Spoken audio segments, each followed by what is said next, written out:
transpirando.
Identifica la posición adecuada. Parte coloreada hacia afuera, blanca hacia adentro. Hola, buenas tardes a todos. Muchas gracias por acompañarnos. Bueno, mi nombre es Micaela Tomasini. Yo formo parte de CAME, la Confederación Argentina de la Mediana Empresa. Específicamente, lo que yo hago es estar a cargo del Departamento de Responsabilidad Social y Desarrollo Sustentable de nuestra confederación, además de llevar adelante algunos proyectos especiales desde el aspecto técnico que involucran el desarrollo y la interrelación entre todos los sectores que conforman nuestra institución. El tema que aquí nos convoca hoy en día tiene que ver un poco con un ciclo de webinars que vamos a dar inicio hoy, al que hemos denominado Buenas Prácticas en Tiempo de Transformación. ¿Por qué este título y qué es lo que nos motiva? Nosotros lo que hacemos es trabajar brindando diversas herramientas a nuestras cámaras asociadas y a nuestras bases, y escuchamos mucho cuál es un poco la necesidad de estas bases. Vamos recogiendo qué es lo que necesitan, qué herramientas buscan y cómo las podemos acompañar y las podemos ayudar. En el marco de esto lo que vamos haciendo es armando varios programas, como es CAME Sustentable, que es una certificación de calidad que llevamos adelante junto con el equipo de economías regionales de CAME, y en el marco de eso vamos gestionando y organizando diversas actividades. Nuestro principal objetivo es acompañar a estas cámaras empresarias y a las pymes y a la comunidad en general con buenas prácticas en diferentes temáticas que los convocan o que les interesan, porque nos parece que la mejor forma de llegar y de acompañar a las pymes y a los emprendedores de nuestro país es mostrándole algunas cuestiones bastante concretas de cómo poder llevar adelante su negocio y sus cuestiones. En este marco, además, lo que nos pasa es que, hay una transformación que nos está atravesando a todos, absolutamente a todos, o sea, esto no distingue ni tamaño, ni región, ni nada, y esto hace que también debamos replantearnos un montón de cuestiones que tienen que ver con nuestros comportamientos, no solamente como empresarios, sino más que nada, y sobre todo como ciudadanos. Y como habitantes de este planeta, ¿no? Ante esta situación en la que todos nos vemos como un poco desconcertados, no sabemos muy bien cómo actuar, qué hacer, qué no hacer. Entonces nos pareció interesante en este contexto poder acercarles herramientas y este ciclo o este espacio más que nada de intercambio, de debate, en donde todos podamos aprender algunas cuestiones relativas a nuestra vida cotidiana y que tengan que ver con la salud de las personas y el cuidado del medio ambiente. Por eso que, bueno, que un poco esta introducción va que junto con el sector de economías regionales, de CAME, y con algunos aliados, entre ellos CACER, que es la Cámara Argentina de Certificadoras, que nos acompaña no solamente en este proyecto, sino en otros proyectos que llevamos adelante, principalmente en lo que es el sello de CAME Sustentable, que les comenté. No me voy a detener en eso ahora, pero bueno, cualquier cosa nos pueden ir pidiendo alguna información. Damos inicio a esto, que lo que busca es acercar información sencilla y cotidiana, como les dije antes, tanto a empresarios como a ciudadanos y a consumidores en general.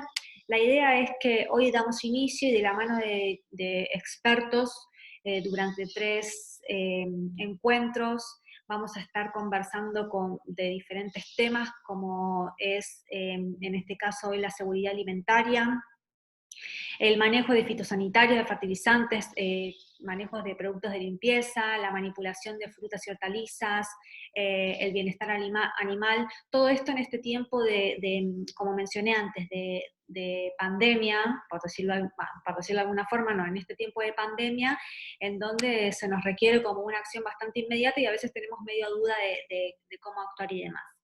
Así que, bueno, un poco esa es la idea. También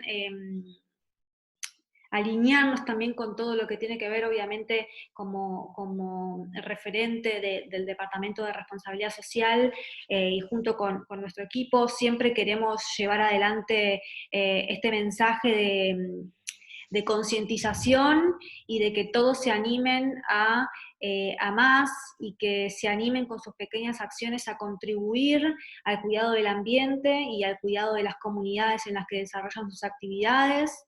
También creemos que una forma de contribuir a esto es participando de estos espacios de formación e intercambio, porque como siempre decimos y creemos, solos no podemos hacerlo.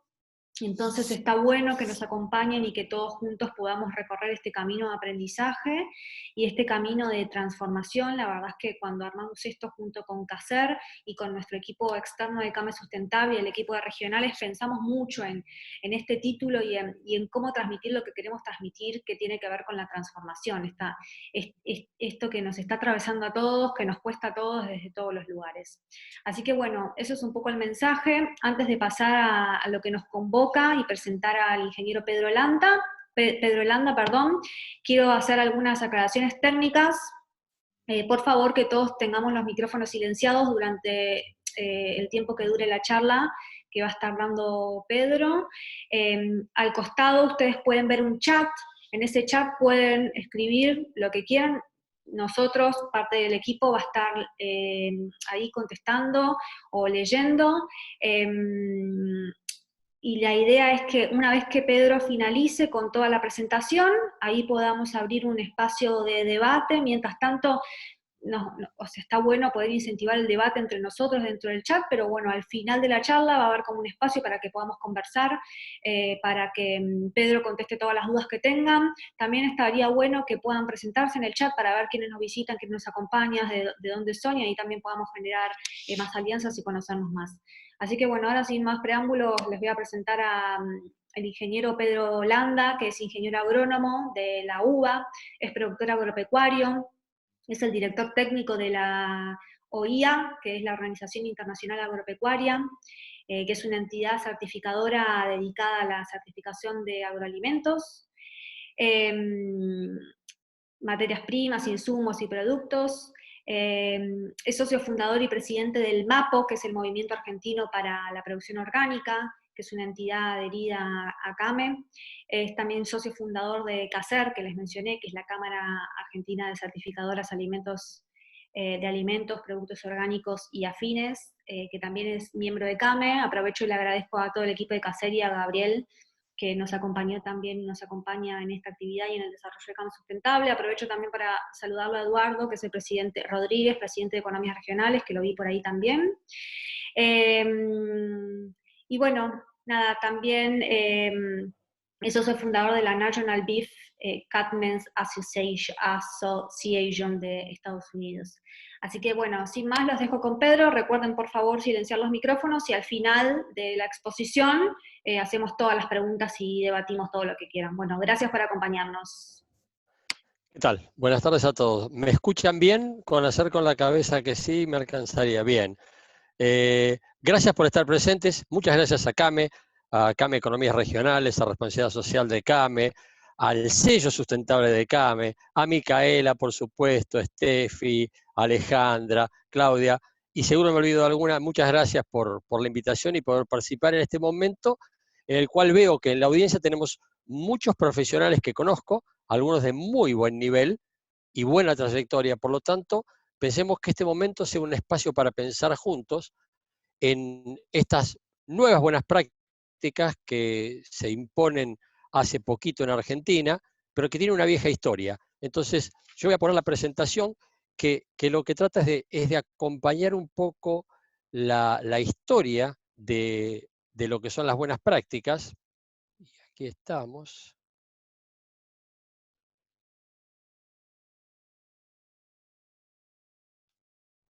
Y acompañando la historia, simplemente la definición para leerla, todos la deben saber, pero hoy todo ha tomado un rumbo dedicado a la sostenibilidad ambiental, económica y social. Antes no se pensaba en eso, se pensaba solo en la sostenibilidad económica, alguien descubrió el tema social y hoy el tema ambiental y social van de la mano en todos lados. Por lo tanto, ningún proyecto que pueda ser duradero puede dejar de contemplar las dimensiones del desarrollo. Y los modelos de desarrollo en los que vivimos han dejado de contemplarlas, por eso tenemos que empezar desde el sector privado, con iniciativas como la de CAMI y muchas otras que hay, a decir, bueno, ponemos en orden los valores, este llamado de atención que hace que nos comuniquemos de esta forma, como decía Micaela, tenemos que aprovechar esta oportunidad para reordenar valores y tenemos gente que está desde la Patagonia hasta Misiones, y no voy a nombrar todas las provincias porque a varios los conozco, están de todas las provincias. Bueno, toda la Argentina es una cuando hablamos de un tema productivo. Buenos Aires se diferencia porque no tiene mucha relación con la producción y no entiende, pero los que estamos acá reunidos en esta conferencia, todos estamos relacionados con el agro, por lo tanto entendemos lo que es la Argentina grande, entendemos lo que se construye en el interior y entendemos que la sostenibilidad ambiental, económica y social es la vida de los pueblos del interior. Las ciudades se olvidan porque les es más sencillo. Cuando vemos la BPA, vemos que en esta transparencia habla de inocuidad y calidad. Son las definiciones. Lo que buscan es inocuidad y calidad. Inocuidad también era un término que antes no se pensaba y hoy está primero en la lista porque el consumidor tiene miedo de contaminarse. Tiene miedo de tener problemas medioambientales, por eso el medio ambiente está tan fuerte, y entra enseguida el uso de agroquímicos como uno de los factores de riesgo más importantes y el asegurar el bienestar del personal, de todas las personas que trabajan y que están relacionadas directa e indirectamente. Cuando comienzan las buenas prácticas, en la década del 60, o sea, hubo una iniciativa, voy a hacer cortita la historia, pero es importante que unamos la historia, que vinculemos el pasado para saber por qué llegamos donde llegamos y tratemos de pensar juntos dónde se proyecta esto, hacia dónde va. Cuando empezaron las buenas prácticas, empezaron después de una iniciativa que había sido primero armada por un grupo de naciones y que fue parada por la Segunda Guerra Mundial. En la década del 60, la FAO lanza unas buenas prácticas con un enfoque netamente de seguridad alimentaria. Y seguridad alimentaria no por la traducción de food safety, de inocuidad de alimentos, sino cantidad, calidad y distribución de alimentos para todos los seres humanos. Ya en la década del 60 empezaba a preocupar la mala distribución de las riquezas, de los alimentos, la falta de acceso de chicos en algunos continentes, por supuesto África estaba en la lista y sigue en la lista, India y otros países han evolucionado y han solucionado parte de sus problemas, pero sigue siendo una problemática en todo el mundo. Pero las buenas prácticas van perdiendo fuerza en la década del 70 y 80 y entran fuerte en la década del 90 ya como una herramienta de mercado. O sea, las primeras que empezamos a conocer todos muy fuerte fueron las Euregap, cuando se juntan los supermercados y generan una norma para sus proveedores. Entonces ahí empieza como herramienta de mercado. Recuerdo que lo primero que se hablaba en Argentina era, bueno, va a ser una barrera para arancelaria en el futuro, y así sucesivamente se fueron cambiando de una herramienta de mercado, nuevamente todos lo fueron adoptando por distintas razones, y hoy se convierte en una herramienta de inocuidad alimentaria, porque es el principal miedo del consumidor. Y fíjense que el mundo está parado por una situación del COVID-19, y lo que lo para es el miedo que tenemos del daño que nosotros o nuestros seres queridos pueden sufrir por contagiarse. Entonces, el miedo a la inocuidad de alimentos, para quien puede elegir entre un alimento y otro, es lo que define su elección de compra. Entonces, todos quieren estar seguros que hay un alimento inocuo para que los elijan, y además, cuando empieza en Europa los supermercados con Euregap al principio, luego con normas privadas de supermercados y ahora con Global Gap, dicen no queremos tener nosotros problemas con un juicio que venga por un consumidor que comió un alimento que yo le puse en la góndola y que le compré a alguien. Y ahí entra a tomar fuerza algo que venía con mucha fuerza desde el 67 en el sector orgánico, se hablaba de trazabilidad, desde el 1967. Y en la década del 90 empieza a hablarse fuerte de trazabilidad. ¿Por qué? Por un tema de responsabilidad de los supermercados que querían estar libres de problemas. Viene la problemática medioambiental y por supuesto la económica, porque es una herramienta de mercado. Y el que no es sustentable económicamente, la empresa desaparece. Y esto los profesionales, los productores, todos entendemos que es muy lindo ser un amante de la naturaleza, hay muchas cosas que nos pueden encantar, pero tenemos una línea mínima para que nuestras empresas o nuestras economías funcionen. Entonces todo debe ser considerado como una herramienta del punto de equilibrio hacia arriba en lo económico para que uno pueda expresar las ideas que tiene y la forma de gestionar algo que sea correcta medioambientalmente y socialmente. Las BPA argentinas tienen 8 puntos, los puse ahí, creo que todos lo saben, está accesible, pero miremoslos porque parece que fueran 8 puntos equitativamente distribuidos, y si uno piensa que sería un 12% en cada punto, pero la proporción no es esa. Cuando ataquemos pensando en el punto de productos fitosanitarios, el 2, nos vamos a dar cuenta que eso se lleva un 30 a 40% de todo el peso de la norma. ¿Por qué? Porque es el principal factor de riesgo identificado por los consumidores, identificado por la cadena comercial e identificado por todos los que integran, hasta los que los producen, se preocupan de que se apliquen correctamente para no generar un problema. Por lo tanto, no es que haya 8 puntos distribuidos equitativamente, sino que hay 8 puntos, unos con más peso que otros. La trazabilidad como garantía de gestión es documentaria hoy. Para los que estamos en ganadería, hace rato que tenemos las guías de traslado animal. Para los que están en granos, hay cartas de porte, y esas son obligatorias y legales. ¿Qué nos permiten? Saber que lo que estamos rotulando en un lugar como llega de tal campo, es de ese campo. Y hoy esto, con el documento de tránsito vegetal, ya está garantizado. Entonces el productor tiene que tener su RESPA, o sea, su registro como productor, que le permite sacar una guía que lleva los alimentos. Y nadie le va a poder poner encima la responsabilidad de algo que él no produjo, porque él sabe lo que produjo y lo que entregó. Entonces, es un aspecto muy fuerte y positivo de la trazabilidad que entra a jugar en la cadena. Pero un minuto tomémonos para pensar en la historia, y todos ven ahí el rastro de ese animal en la arena pisando, y ven al lado una foto que es de arqueología, es una imagen arqueológica de vasijas de aceite de la zona de Andalucía. En el siglo I, en Roma, la trazabilidad era algo obligatorio para el aceite. En Roma se consumía mucho aceite y el aceite venía de 3 regiones distintas, pero no era igual el aceite. El aceite mejor era el de Bética, que era el aceite producido en la zona de Andalucía. Ese aceite estaba identificado, como ustedes ven, eso es el asa de una ánfora de aceite. Y ahí tiene identificado la finca de origen, el lugar de origen, toda la identificación completa, y se cerraba con pintura cuando el oficial romano lo rotulaba, se vaciaba y se rompía la ánfora para que no se adulterara el aceite, porque tenía distinto valor un aceite que otro. Entonces, cuando empezó la trazabilidad en la década del 90 y todos empezaron a hacer programas de computación y eruditos en trazabilidad, la verdad que eso en el siglo I, en la época de Lucio VII en Roma, ya era algo normal para que la gente pudiera elegir la calidad del producto. Y las buenas prácticas hablan de calidad e inocuidad. Y recordemos la definición sencilla de calidad. Calidad es lo que quiere el consumidor. Calidad es lo que elige el que va a comprar. O sea, importa lo que es para mí calidad, no importa lo que es para otro. Yo decido qué es calidad. Para unos es una camioneta 4x4 y para los que andan en la ruta será un auto con un buen perfil, bien silencioso, y calidad son dos cosas totalmente distintas, depende del uso que uno le dé. Entonces, en este caso, la trazabilidad servía como herramienta de calidad y herramienta de mercado por el precio, porque el precio era distinto. O sea, todo lo que vemos no es nuevo, son todas innovaciones.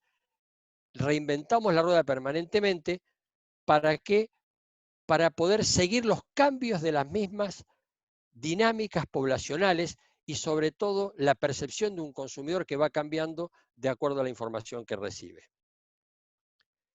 Elección de productos fitosanitarios sería el primer punto del 2, que son fitosanitarios. Es sencillo, ahí tenemos una serie de productos.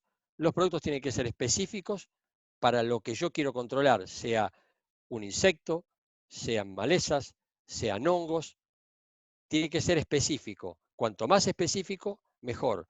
Tiene que este producto ser, por supuesto, el más ambientalmente medio amigable, el que pueda ser más suave, y esa es la elección en el producto. Y la elección se hace en base a que sea producto específico para un cultivo, la dosis que tiene. Por supuesto que partimos de un producto con un marbete y con un número de identificación de SENASA. Si no tiene un número de SENASA, no existe como producto.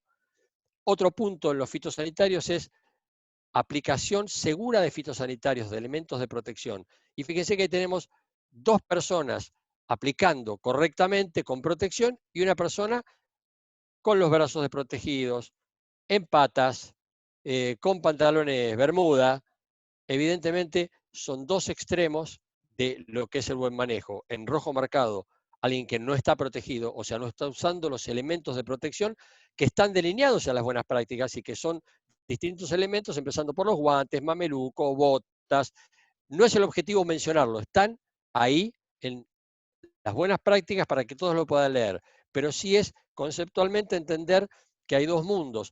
Y cuando uno piensa la cantidad de agricultores que mueren en el mundo por mal uso de agroquímicos, es tremendo, son 5 por 1000 y mueren. Y esas estadísticas se comprueban cuando uno trabaja con grupos grandes de pequeños productores que no tienen acceso a elementos de protección. Y uno les pregunta y sabe la cantidad que hay intoxicados, la cantidad que murieron. Es una realidad y pasa en el mundo. Las buenas prácticas que dicen, yo no acepto eso, yo no, y yo como consumidor que voy a premiar, tampoco lo acepto. Por lo tanto, es una cadena positiva de un alimento bien gestionado con la menor consecuencia posible. Cuando pensamos en el almacenamiento, reducción de riesgos, acá tenemos también el almacenamiento incorrecto, mezclado, bueno, envases que no son originales, seguramente esa botella de gaseosa tiene algún producto adentro, y en el otro, ¿qué? Ordenado, los líquidos por debajo, los polvos por arriba, todos envases rotulados correctamente, cerrados en su envase original, no vencidos. También hay una lista de requisitos que son fáciles de identificar. Cuando vamos a otro punto, que es ¿qué hago con los envases vacíos? Hay una forma con consecuencias sociales y ambientales de disponerlos, que la tienen fácilmente a la vista, y otra forma que es la correcta, que los almaceno, los dispongo y los reciclo. Hay distintos tipos de envases, los que tienen un producto que se diluye en agua, entonces se le hace un triple lavado y después se dispone de eso, y los que no se le puede hacer un triple lavado porque el residuo que tienen no se diluye en agua, no hay forma de sacarlo con agua, por lo tanto tienen otro tratamiento distinto. Pero insisto, el objetivo de esta charla es hacerla corta y amena y tratar de entender cuáles son los puntos críticos y que en el fondo todos los puntos que estamos viendo son puntos de riesgo, son factores de riesgo que los tenemos que mitigar con un buen manejo. Y cada uno de los puntos vimos cómo se pueden manejar bien y cómo se pueden manejar mal.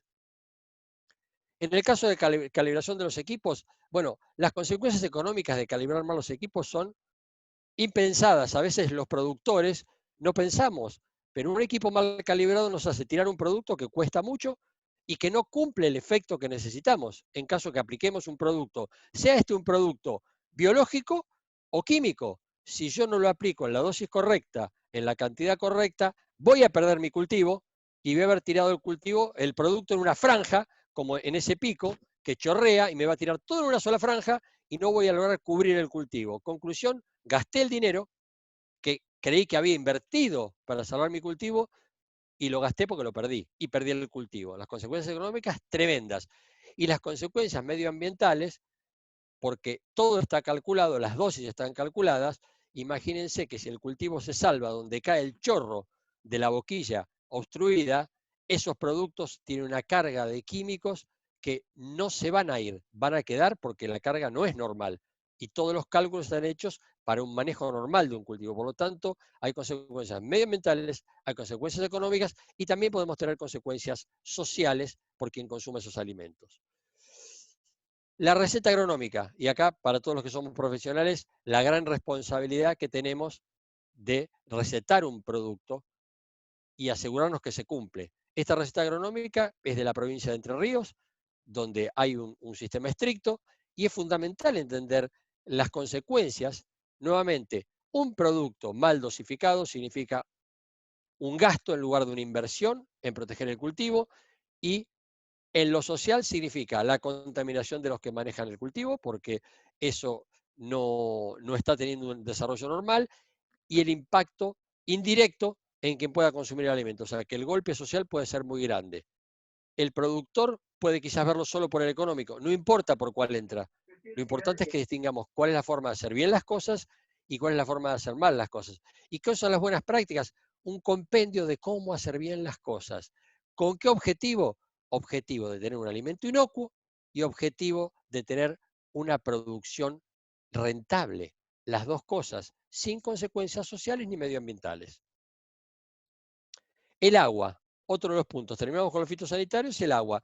Tenemos dos tipos de agua que participan en la producción agrícola en general. Y recordemos que el mayor consumo de agua en el mundo es por la producción agrícola. No es por la producción industrial, no es el consumo de las ciudades, es la producción agrícola el mayor consumidor de agua del mundo. Y tenemos un agua potable, que la tenemos claramente identificada, y un agua agrícola. El agua agrícola no necesita ser potable, pero sí debe cumplir con ciertos requisitos que no tiene que aportar al cultivo cosas que no debe, como coliformes o cualquier tipo de bacterias o microorganismos o metales pesados que pueden afectar ese cultivo, pues va a ser consumido. Distinto es el requisito del agua potable, porque el agua potable es la que toca el cultivo, es la que me lava las manos, es la que lava todos los elementos que se usan para trabajar. Por lo tanto, tenemos que tener separadas las dos aguas, entender los requisitos para cada una y, por supuesto, ¿por qué me piden? Fíjense que a veces los productores dicen, ¿para qué tengo que hacer análisis de agua? ¿Para qué tengo que gastar en esto? Si uno no gasta en un análisis de agua agrícola y me aparece un metal pesado y me lo analizan y me rechazan toda la producción, salió caro no hacer el análisis. Mucho más caro que haber hecho el análisis. Por lo tanto, nosotros tenemos que ver siempre todas estas medidas como un aliado en la gestión productiva para estar seguro que voy a lograr el resultado que estoy esperando, y no que porque no me di cuenta y el agua tiene una carga tremenda de arsénico o de plomo, me rechazaron toda la producción y perdí un año entero de producción o una campaña completa. Es difícil reponerse de esos golpes cuando, si hubiera hecho un análisis de agua, por lo menos sé qué productos no puedo producir, porque distintos productos tienen distinta capacidad de fijar los agroquímicos, los residuos de metales pesados.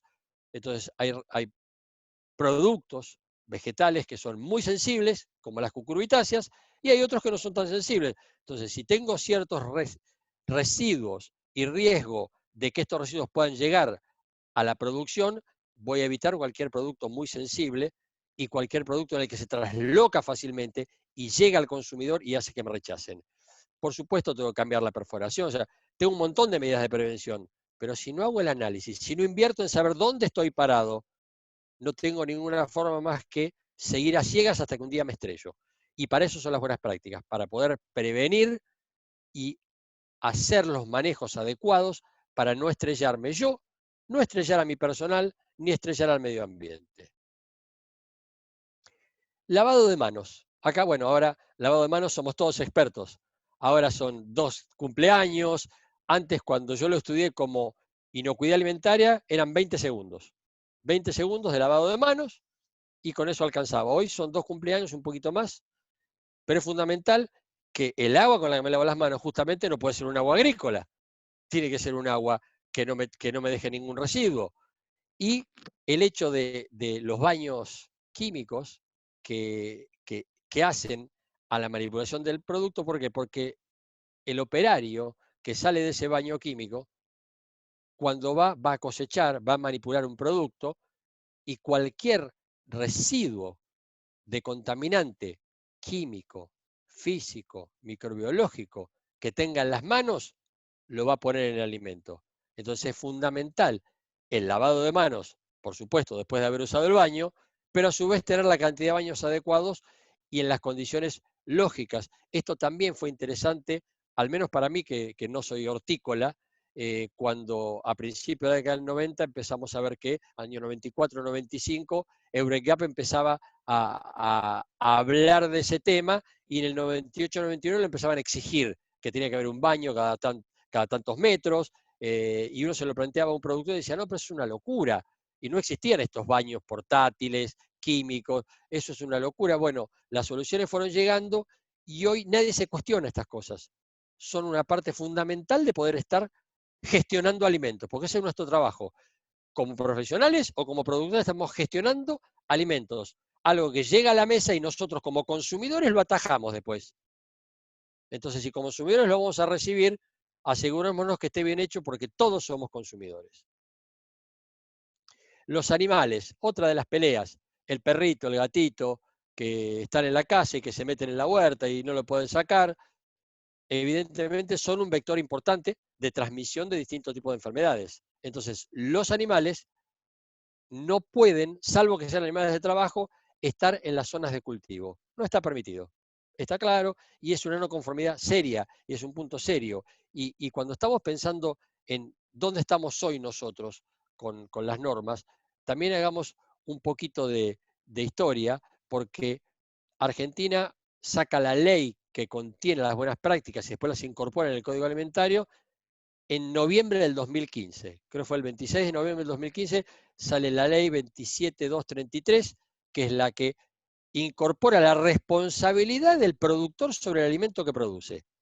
Por eso la trazabilidad, para el que hizo las cosas bien, es una herramienta de defensa, porque si yo tengo algo que yo produzco y lo transporto y lleva mi nombre y está con el envase, cuando él hace un análisis, va a tener que dar bien, porque yo sé lo que hice. Y no que me vengan, como muchas veces sucede, a decir, bueno, che, esto es de 10 productores, acá está esto contaminado, los 10 productores son responsables. Bueno, esa es la herramienta positiva. ¿Y cuándo empieza esto? En Argentina en el 2015, pero en la Unión Europea en el 2002. No es que empezó en la década del 50 la Unión Europea. En el año 2002 la Unión Europea lanza la Ley General de Alimentos, la 178 del 2002, que se implementa en el 2004. Y fíjense, en Argentina se lanza en el 2015 y la resolución de las buenas prácticas, que la ponen en el Código Alimentario y todo, en el 2018. Argentina tardó 3 años de la ley hasta implementarlo. Europa tardó 2. O sea que no es que uno está tan atrasado. Atrás de Europa, en el 2002, vino Estados Unidos creo que fue después de las Torres Gemelas, en el 2002, es la primera ley de bioterrorismo de Bush, y después, ya más adelante, con Obama, que hace la FESMA, o sea, la Ley de Modernización de Alimentos de Estados Unidos. Pero lo que desató todo esto fueron las reuniones del año 2000 aproximadamente, antes de que la Unión Europea empezara, de la Organización Mundial de la Salud, donde ya se hablaba de riesgos de contaminación.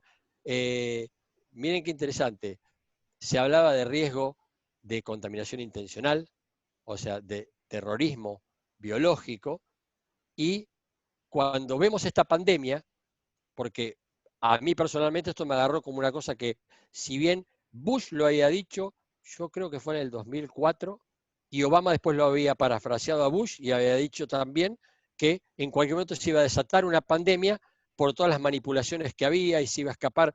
Los dos lo declararon públicamente, pero lo interesante es que también la ISO, o sea, la organización de estándares, tiene algunas normas o guías donde empezaron a hablar hace varios años de cómo proceder si se desataba una pandemia. O sea, y decía, ¿qué mecanismos y políticas especiales hay que aplicar para proceder cuando tenemos guerra, terremotos, pandemias, tsunamis? Estaba todo puesto, o sea, un conjunto, y yo no recuerdo si esto es del 2011 o anterior, pero ya estaba pensado, o sea que a veces uno metido en el día a día no se da cuenta que hay gente que está pensando muy hacia adelante. Entonces es importante a veces tratar de escuchar para ver hacia dónde va la pelota, así podemos hacer algo más fácil, si no nos agarra siempre desprevenidos. Cuando hablamos del uso de fertilizantes, tenemos un fertilizante ahí rotulado, insisto, con registro del SENASA, no vencido, para el cultivo que tiene que usarse, y al lado tenemos una pila de compostado que se está haciendo. La pila de compostado debe estar analizada, o sea, un compostado no es una pila que yo tiro y dejo que pase el tiempo. Le tengo que medir temperatura, medir humedad y tiempo. ¿Para qué? Para que los procesos biológicos destruyan cualquier residuo patológico que pueda tener adentro, bacterias, microorganismos. Entonces, hay un proceso de levantamiento de temperatura con un periodo de tiempo y lo tengo que mantener una cierta humedad para que ese proceso continúe. Eso bien medido se puede usar. No puedo usar cualquier cosa, no puedo usar abono fresco sin compostar, porque también es un foco de riesgo para los alimentos. Otro punto que es el último punto de las buenas prácticas, me dice que tengo que tener un asesoramiento profesional. Y la verdad es que cuando yo pienso en el asesoramiento profesional y veo a esa señorita en el cultivo y pienso que esa señorita me va a defender de quien me vende un agroquímico que no es el que necesito, porque el Marbete dice se puede usar en frutilla y yo en realidad lo tengo que usar en arándano. Bueno, pues son parecidos. Sí, pero no dice arándano, no está aprobado para arándano. Entonces, si yo tengo un profesional que me asesora, que es obligatorio, que tiene que estar capacitado en buenas prácticas, porque el Ministerio hace capacitaciones para esos profesionales, ella va a ser mi seguro y mi freno para decir, no, esperá, busquemos un producto específico para lo que necesitamos nosotros, porque no es para este cultivo. Si bien es para la misma plaga, no es para el mismo cultivo. O puede ser que sea para el mismo cultivo, pero para otra plaga. Y el que me lo vende me dice, probalo porque total hace efecto igual. Y cuando un producto no hace efecto igual, es mucho más peligroso que no haber aplicado nada. Porque la subdosificación es lo que genera los problemas de parásitos en los animales o es lo que genera los problemas de los hongos. Cuando yo un hongo lo ataco con un producto de síntesis química o no, y el hongo no se muere porque la dosis no es suficiente, lo subdosifiqué. ¿Por qué? Porque siempre dosificamos con el bolsillo, con los pesos. No, sale caro el producto, con esto alcanza. No, hay una dosis. Cuando subdosifico, el que queda vivo se potencia. Y en el caso de los hongos, las micotoxinas son un mecanismo de defensa de los hongos. Por lo tanto, cuando yo no lo mato al hongo y le echo una dosis menor que la necesaria o un producto que no es específico, lo que hago es que mato a algunos y los que quedan vivos producen una cantidad de toxinas tremendas. Por eso siempre se discute sobre el uso o no de los fungicidas y el resultado serio que estamos teniendo. La Argentina como país, por ejemplo, en el maíz, por ejemplo, tiene muchos problemas de micotoxinas. Y dicen, pero ¿cuál es el problema de las toxinas? Las toxinas pasan a la leche cuando le doy de comer a las vacas, van derechito y quedan en la leche. Y eso me genera un problema en el producto. O sea, hay muchas complicaciones secundarias que por ahí no las vemos en el momento y que aparecen después cuando va avanzando en la cadena y decimos, ¿de dónde salió esto? Y les aclaro que esto que digo no está trabajando, yo creo que hace por lo menos 2 años o 3 están trabajando empresas privadas, gente del gobierno, justamente en el problema de micotoxinas que tenemos que pasan del maíz a la leche. Son un problema. Entonces, creo que muchas veces el tener un aliado estratégico no es mi asesor solamente, es mi aliado que me va a generar un seguro para protegerme de un problema futuro. Y si lo veo así, voy a trabajar en equipo tratando de cumplir la norma permanentemente. Y cuando me frena, le tengo que dar el poder de frenarme porque para eso estudió, y le aclaro, yo no soy asesor de eso, no es mi tema, pero la señorita que está en el cultivo seguramente sabe mucho más que yo. El último punto que me pide registros. Esto es un tema flojo para los productores, flojo para algunos ingenieros agrónomos, o sea, yo me dedico a la certificación y nadie me explicó cuando empecé hace casi 30 años en la certificación que llevaba tantos papeles. Porque la verdad a mí me gusta estar en el campo. A mí me gustan las vacas, los cultivos, las pasturas, las ovejas, los cerdos, los animales me encantan. Y me encantan los cultivos, pero los papeles no me gustan mucho. Bueno, si yo no llevo registros, no sé de dónde vengo ni a dónde voy. No puedo tomar decisiones pensadas sobre datos concretos. Por lo tanto, la gestión productiva y comercial se basa en tener registros. Entonces, ¿en qué se basa una gestión productiva y comercial exitosa? En una gestión administrativa exitosa. Si yo logro juntar en un establecimiento una gestión administrativa, productiva y comercial exitosa, tengo asegurado el éxito. Si me falla una de las tres patas, tengo problemas. ¿Qué me piden las buenas prácticas? Me piden justamente eso. Me están diciendo, por favor, lleva registros. Registros del establecimiento, su ubicación, sus riesgos, porque la ubicación es abajo de la pendiente. ¿Y qué hay arriba de la pendiente? Yo estoy haciendo horticultura abajo de la pendiente y arriba tengo gente que aplica agroquímicos. ¿Se imagina cuando llueve qué pasa con el agua? El agua va a decir, no, me corro y no paso por el cultivo este porque traigo agroquímicos. Entonces yo lo primero que tengo que elegir es el sitio adecuado para producir, donde yo pueda proteger mi cultivo como corresponde. Y luego tengo que tener todos los registros de lo que aplico, cuándo lo aplico, qué dosis. ¿Por qué? Porque es fundamental tener en cuenta los tiempos de espera para reentrar a un cultivo por la salud. O sea, si yo fumigo y tengo un tiempo para reentrar al cultivo del personal de 30 días, no puede entrar nadie a trabajar al cultivo, porque se contamina. Entonces, por respeto al personal, por respeto a su salud, cumplo eso. Y otro tiempo es el tiempo desde la aplicación hasta la venta del producto para el consumo.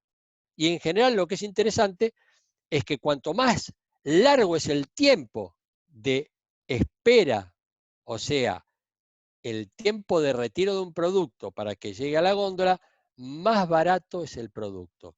¿Qué quiere decir? Si yo tengo un producto que tiene 21 días de tiempo de espera, sale mucho más barato que uno que tiene 24. ¿Qué pasa con muchos productores? Van y preguntan y le dicen, che, tengo que matar este pulgón. ¿Y qué tenés? Mira, tengo esto que vale 10.000 pesos el litro. 10.000 pesos el litro es carísimo. Pero tenés que echar 50 centímetros cúbicos. Sí, sí, pero es carísimo. ¿Tenés algo más barato? ¿Pero cuándo vas a cosechar? No, yo cosecho mañana. Este es el que puedes usar. No, pero sí, tengo uno que vale 500 pesos el litro, pero tengo que esperar 21 días. Muchas veces, si no hay control, puede ser que se tiente, compre el que tiene que esperar 21 días y al día siguiente coseche. Por eso cuando aparece un residuo no es casual. Más allá de que podemos o no estar más de acuerdo con cierto tipo de productos, lo que queda claro es que los tiempos de espera son para respetarse y eso tiene un impacto en los límites máximos de residuos que da el alimento. Pues está calculado cuánto tiempo, o sea, la intensidad y la frecuencia con la que aplica un producto genera un impacto en el tiempo. Y eso está estudiado. Y por eso es que el producto dice, no coseches antes de 21 días, no entres antes de 30 días, o podés cosechar en 24 horas. Insisto, más desarrollo, más moderno el producto, menos dañino es y más caro sale. Entonces, esa es una ecuación económica que es muy bueno que esté controlada para evitar los riesgos. Con esto terminamos y yo espero que hayan desatado pensamientos. Ahora hagan las preguntas que quieran, las que pueda las contesto yo, las que no por ahí las contesta alguien de la audiencia, pero lo importante es que esto nos desate el pensamiento de lo bueno que son las buenas prácticas, el buen camino que significan para nosotros cuando estamos necesitando un planeta que sea sostenible y estamos queriendo mitigar nuestros miedos de contaminarnos y contaminar a nuestra familia. Entonces, no hay duda que un producto con buenas prácticas me va a dar garantías que un producto que no las tiene no me las da. No es ni mejor ni peor, pero no me da garantías. Y cuando yo compro, quiero garantía. Cuando voy a comprar cualquier artefacto, auto, quiero que me dé una garantía por cualquier defecto que tenga para poder reclamar. Bueno, en los alimentos, las buenas prácticas son una garantía de una gestión productiva y eso significa mucho menos riesgo, mitigación de los riesgos de cualquier tipo de contaminación. Muchas gracias. Bueno, muchas gracias, Pedro. Muy interesante y con un montón de esclarecimientos y de dudas que fueron surgiendo. Sin duda, nosotros obviamente creemos y de que sí, que todos estos cuidados son fundamentales a la hora de decidir o no nuestra compra. Fundamental independientemente de si estamos en tiempos de pandemia o no. Pero bueno, ahí lo veo a Pablito Bernengo aplaudiendo, excelente. Gracias, Pablo, gracias. Bueno, paso a algunas preguntas que tenemos por parte de la audiencia. Esperen porque fuimos acá con el equipo nuestro tomando nota. Vamos a ir por orden. Tenemos, primero, Florencia Criado pregunta si el curso de las BPA debe renovarse todos los años. Habría que preguntar al ministerio. ¿Alguien sabe la respuesta de eso? Si se renueva todos los años. Yo no creo que tenga que renovarse todos los años, pero sentido común me lo indica. Porque si hay 1000 ingenieros que lo hacen, no tenemos capacidad para capacitar a 1000 ingenieros de vuelta al año siguiente. Sí, ¿Alguien tiene la respuesta? no recuerdo lo que habíamos visto. ¿Alguno? Bueno, seguimos y vamos... Buenas tardes a Dejémosla todos. anotada, Micaela, para después contestársela. Ah, bueno. Bueno, alguien está por... ¿A quién dijo? Gabriel, Mica. Ah, Gaby, sí. De acuerdo a lo que, perdón, la intervención, ingeniero Landa, soy el ingeniero Berardinelli de CACER. De acuerdo a lo que tenemos entendido con la gente del ministerio, el curso que están haciendo es de habilitación de implementadores y que sería, en principio, un primer curso, porque necesitan tener una masa crítica de profesionales, como indica el ingeniero Landa, para poder tener el número de profesionales necesarios para verificar el tema de buenas prácticas agrícolas que han lanzado. Así que, en principio, es un solo curso. Bien. Perfecto. Si vuelven a tener alguna duda, la dejamos anotada ahí al costadito en el chat y seguimos. Bueno, justo Gabriel, ¿querés volver a... Tenía tu pregunta ahora, ¿querés preguntarla directamente? ¿O la leo? Bueno. Ingeniero, le hago una consulta. Usted en cada uno de los puntos ha estado hablando muy bien del tema de los riesgos. Y frente a eso, a veces lo que nos encontramos es que los productores les cuesta bastante hacer un análisis de riesgo. ¿Usted considera que es necesario hacer un análisis de riesgo por cada una de las fincas? ¿Tiene algún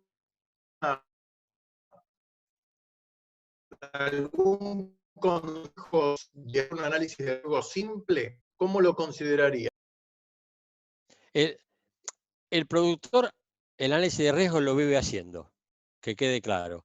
Lo que tenemos es que traducírselo al idioma de él, porque el análisis de riesgo lo hace desde que decide qué va a sembrar, cuando piensa si lo va a poder vender o no va a poder vender, cuando piensa si el suelo le da para ese cultivo y dice, no, che, acá no puedo hacer esto porque mi suelo no da.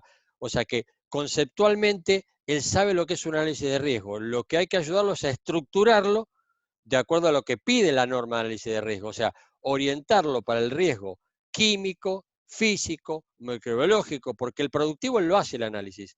Él no va a sembrar fuera de fecha cuando lo va a agarrar una helada. Insisto, sabe hacer un análisis de riesgo. Sería la obligación del profesional que lo asesora el orientarlo en cuáles son los objetivos del análisis de riesgo que pide la norma.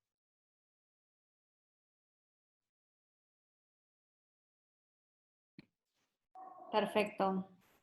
Sigo con otra.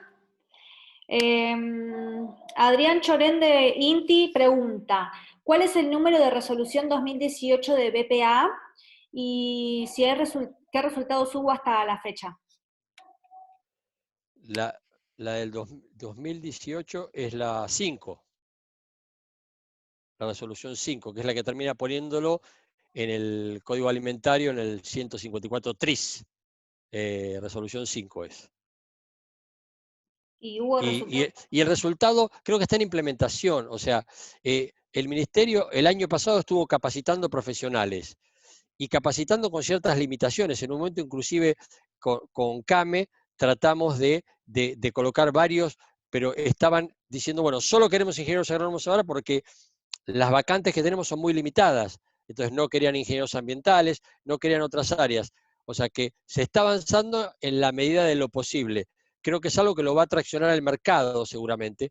Cuando el mercado vea que tiene la opción de un producto más seguro, con más garantías, digamos, no sé si es más seguro, con más garantías, pero otro puede ser seguro sin garantías.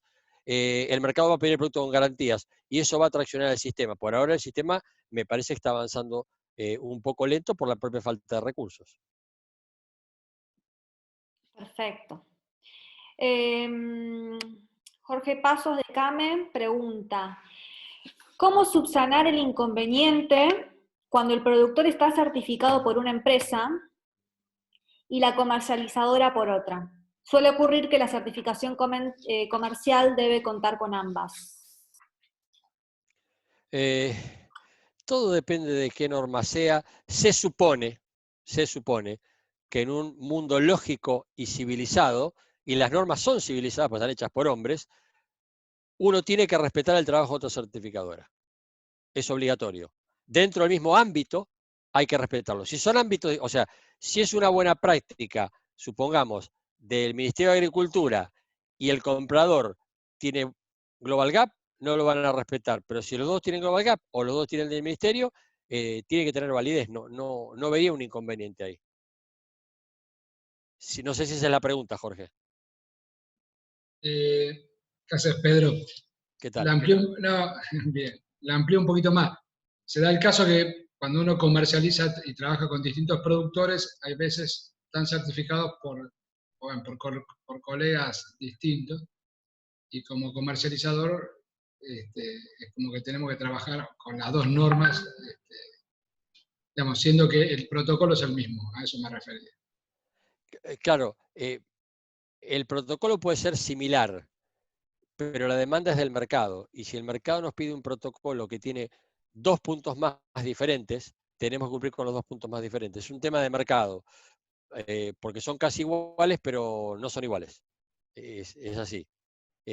Las homologaciones, que es lo que uno buscaría en todas las normas, están lejos de ser una realidad, porque cada gobierno pone su norma, cada grupo privado pone su norma. Por ejemplo, en el caso de Global Gap, tenemos Tesco con una norma distinta y pide algunos requisitos adicionales. Y básicamente los dos están juntos en el mismo grupo desde que era EUREGAP en el año 97. Sin embargo, tiene unos puntos distintos. Y si vos querés venderle a Tesco, hay que cumplir con esos requisitos adicionales de Tesco. O sea que ahí manda el mercado, Jorge, no escapa lo que pueden hacer las certificadoras, sino que es el mercado el que te tracciona a vos y te demanda esos requisitos adicionales. Bien, bueno, gracias, Pedro. Al contrario. Sigo con otra pregunta. Ustedes nos van diciendo si están contestadas o si tienen alguna otra, nos la van compartiendo por el chat. Esperen porque las pierdo, aquí están, no me quiero ir por orden. Tenemos la de María Elena Irastorza.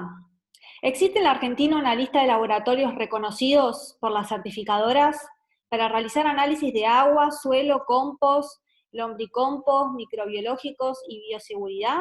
¿Dónde lo podemos conseguir? Todo depende de para qué norma esté certificando la certificadora. Si la certificadora certifica para normas internacionales, todo laboratorio ISO 17025 con las metodologías reconocidas, porque puede tener para aguas ISO 17025 y no lo tiene para pesticidas. Entonces, es lo mismo que si no tuviera nada. O sea, sí, está acreditado bajo la norma ISO, pero para un tipo de ensayos. Entonces, si los ensayos que me piden son 17025, todos lo aceptan. O sea, los gobiernos y el sector privado. Ya cuando hablamos de que no son 17025, o sea, que no están bajo norma ISO, ya empiezan los gobiernos. Por ejemplo, SENASA acepta lo de la red de laboratorios de SENASA. No tiene que ser 17025, pero tiene que estar en la red de laboratorios de SENASA. Ahora, si uno lleva al SENASA un análisis de una 17025, SENASA le dice que es válido. ¿Por qué? Porque es como un escalón más arriba. Gracias, Pedro. Muy amable. Bárbaro. Vamos con una de Elsa Blanc. Si la industria está certificada con buenas prácticas, hacemos la trazabilidad y el productor no las tiene, ¿Termina nuestra responsabilidad en el ingreso del cereal en la planta de producción? El que compra algo con ciertas características. Y la certificación de una buena práctica es una certificación de una gestión que se hace paso por paso, que determina una garantía para un producto. Ahora, muchas veces el producto puede ser verificado como resultado final de esa gestión. Y eso es certificación de producto. Entonces, si yo estoy haciendo una certificación de ausencia de organismos genéticamente modificados, hago toda la gestión y entrego el grano en una planta. Si yo no tengo la certificación y la planta hace el análisis y estoy libre, el producto cumple con su requisito que es libre. Si yo tengo toda la gestión hecha y la planta hace el análisis y está contaminado igual, porque la gestión es la garantía de que se hacen las cosas para que no pase, pero no existe. O sea, siempre hay una pregunta, ¿existe un producto libre de agroquímicos? No, no existe. Existe un producto con agroquímicos no detectados. ¿Por qué? Porque la sensibilidad con la que lo analizo no lo detecta. Pero si yo voy a un método todavía más estricto, me detecta una contaminación ambiental. Entonces, no existe el producto libre, pero lo importante es que yo cuando compro un producto tengo requisitos de producto y de gestión. Si yo tengo clara mi lista de requisitos de producto, con eso yo puedo aceptar el producto, aunque no tenga la certificación de gestión.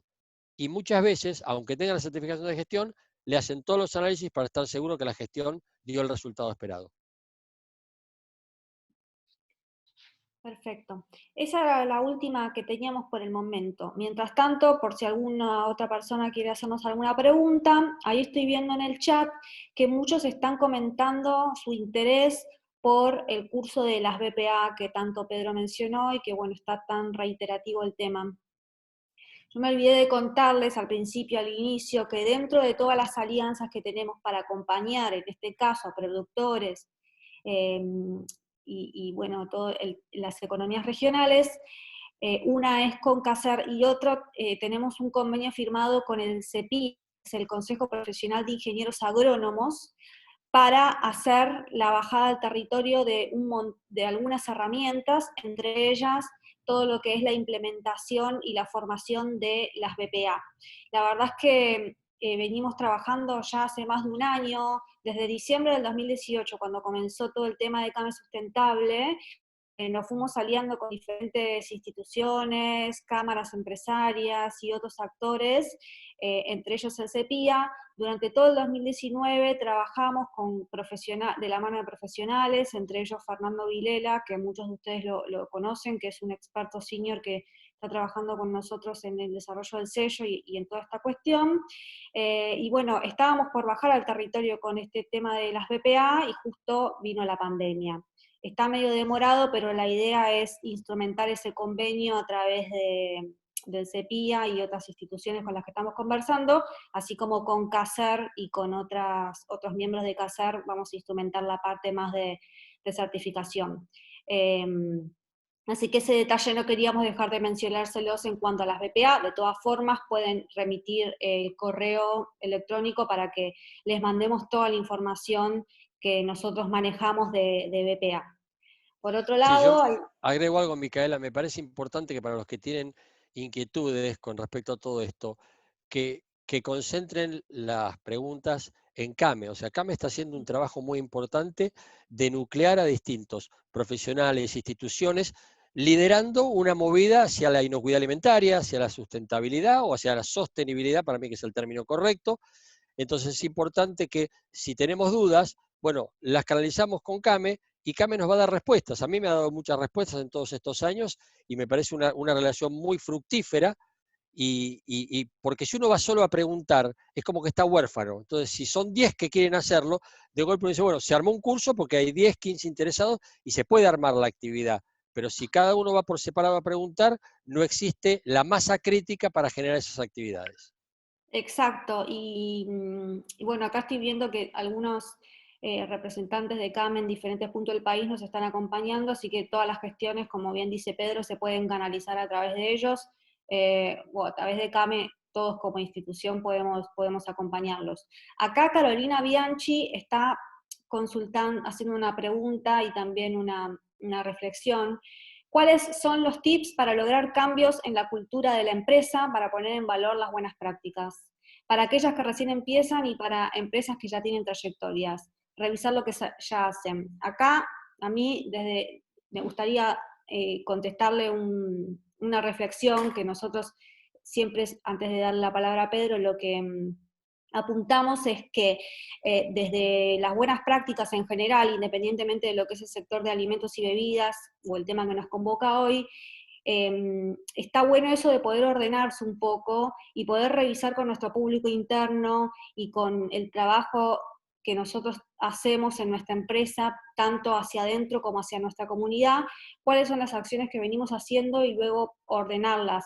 Me parece que es independiente si ya tiene trayectoria o si la empresa es pequeña o es grande o tiene muchos empleados o tiene pocos empleados.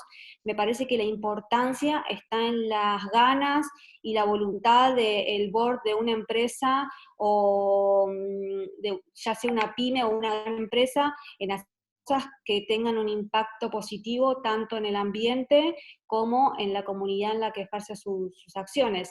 Y tanto incluso para el público interno, o sea, porque a veces nos olvidamos de que nuestro público interno y nuestros colaboradores también son muy agradecidos y son nuestro cliente interno al cual nosotros dirigimos nuestras buenas prácticas, ya sea todos estos cuidados dentro de una finca, por ejemplo, o dentro de un establecimiento productivo que mencionó Pedro, como otras cuestiones que pueden hacer al bienestar de nuestros colaboradores y de sus familias dentro de lo que es el ámbito laboral.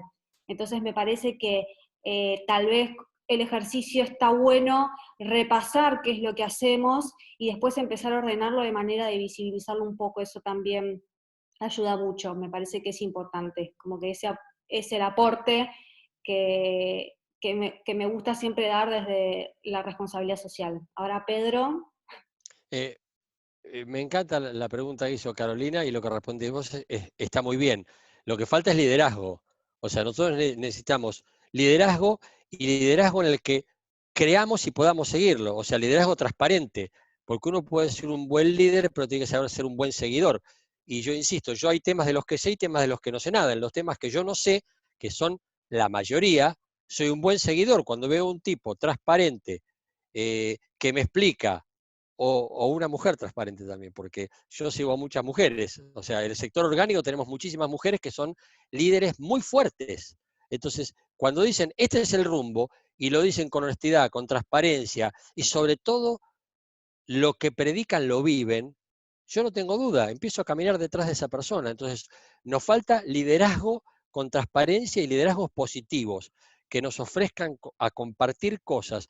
Y el tema de la cultura, que el otro día lo charlaba yo justo con Claudia de Came cuando estábamos hablando de la charla, todo esto que está pasando son cambios culturales, porque tenemos que tratar a veces, como a mí me cuesta entender ciertas cosas porque soy ingeniero agrónomo y productor agropecuario, no soy filósofo, pero una vez me enseñaron claramente la definición de cultura de un inglés que se llama Eliot, y que dice que cultura es la forma de sentir, pensar y actuar de un pueblo. O sea, sentir, pensar y actuar. ¿Cómo percibo algo? ¿Cómo lo proceso? ¿Y cuál es mi reacción en consecuencia? Esos cambios culturales en general son lentos, pero a veces se dan rápido. Y cuando uno mira el sector orgánico, por ejemplo, en el mundo, culturalmente somos totalmente diferentes que los demás. ¿Por qué? Porque cuando sentimos un ataque de la naturaleza, vamos a llamarlo ataque entre comillas, la naturaleza se expresa con una plaga, con un problema, la respuesta que tenemos inmediata no es llamar a ver qué producto hay para atacarlo. Hacemos el análisis de riesgo, causa-raíz. ¿Qué causó esto? ¿Qué desequilibrio generé? ¿Y cómo con los elementos de la naturaleza lo combato? Entonces, culturalmente percibimos distinto y actuamos distinto. Procesamos y actuamos distinto. Entonces yo creo que esta situación general, y no es para hablar mucho del COVID, todos tenemos una sensación distintas sobre el encierro, sobre la lejanía de los seres queridos, sobre el trabajo que extrañamos, porque yo estoy trabajando igual, pero extraño un montón de cosas de mi trabajo, que es la interacción con la gente. Bueno, todo eso nos va a generar, que yo dije al principio, un ordenamiento de valores.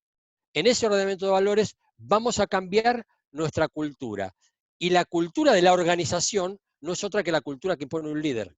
Por eso un líder creíble impone una cultura y vos decís, che, yo a este tipo le creo, vamos para allá y lo sigo. Entonces creo que el cambio cultural se está dando ahora a pasos agigantados y que somos parte de ese cambio cultural y vamos a ver un montón de variaciones en corto tiempo que ni siquiera las pensábamos.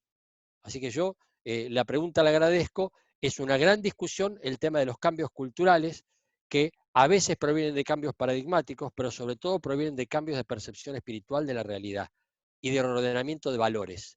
Porque el éxito, los cambios paradigmáticos que conocemos hablan del éxito económico. El nuevo paradigma es para ser exitoso y éxito todos lo confundimos con éxito económico.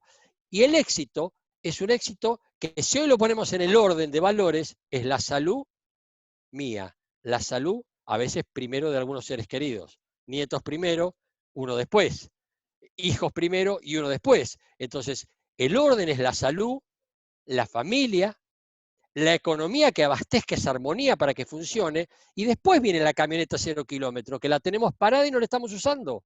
O sea, estamos frente a un reordenamiento de valores que va a hacer que entendamos cuando un productor orgánico, que cuesta entenderlo, y cuesta, porque dice, viene una plaga, ¿y qué pasó?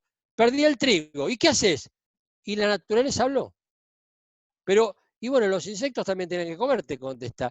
Y a uno no le da la capacidad para entender cómo asume la pérdida económica en aras de un equilibrio armónico de la naturaleza.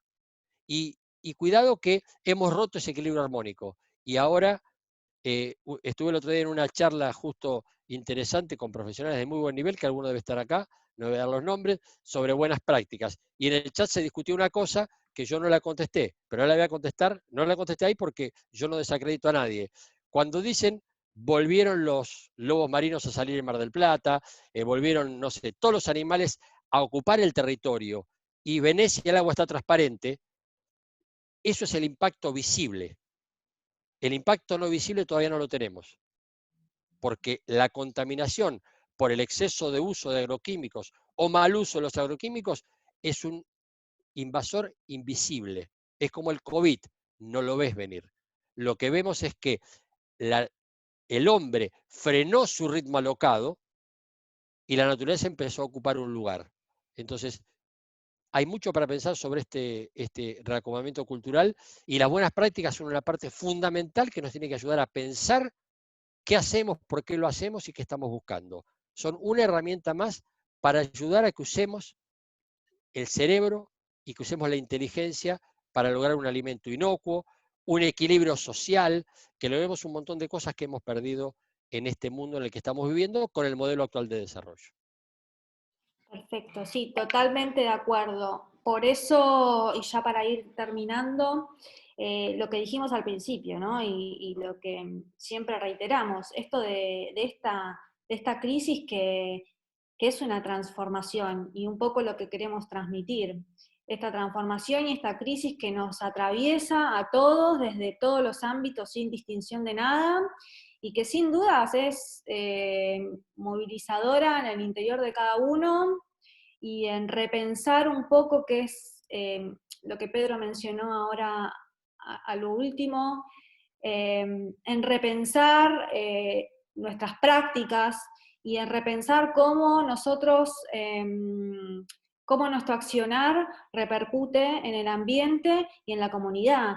Por más que suene reiterativa, porque después a veces me escucho y digo, che, siempre lo mismo, pero no es siempre lo mismo, sino que es una realidad. Nosotros tenemos que pensarnos como parte de un todo tanto en cuanto a la naturaleza y de un todo como profesionales o empresarios que nos vamos aliando y acompañando en todo lo que no sabemos y nos vamos ayudando los unos con los otros. Bueno, esto es lo mismo, tenemos que pensarnos como parte de un todo natural que hoy requiere el accionar de todos, y por eso también estos espacios en donde queremos bajar desde nuestra humilde opinión y experiencia, opinión no, sino experiencia y de la compañía de expertos, buenas prácticas para que todos podamos hacer de este lugar un mundo mejor y poder tener o mitigar el impacto que generamos de la mayor manera posible, ¿no? Si estuviéramos en Estados Unidos, te diría amen, porque es así, es el impacto que estamos causando. Y quien tenga tiempo, léase la ISO 26000, que habla de impactos. Y lo que estamos teniendo que medir son los impactos. Los impactos positivos es sobre lo que tenemos que seguir trabajando, y los negativos es sobre donde tenemos que generar los cambios que son parte de la mejora continua. Pero muy bien, Micaela, son los impactos nuestro problema. Así es, así que bueno, aquí estamos para acompañarlos. Desde ya, Pedro, millones de gracias por esto, por acompañarnos. Esperamos que todos lo hayan disfrutado. Ahí el equipo dejó los contactos. Bueno, gracias Pablo, gracias Eduardo, gracias Jorge, Gabriel, de parte de CAME. Y bueno, los vemos en la próxima, el martes próximo a las 16 horas por este mismo canal. Vamos a estar hablando de... ahí está, ahí pusieron las chicas, de manipulación de frutas y hortalizas. Con lo cual, ahí los esperamos y cualquier cosa nos escriben. Bueno, gracias a todos nuevamente y buenas tardes. Pedro, gracias. Felicitaciones. Gracias. Buenas tardes a todos, gracias.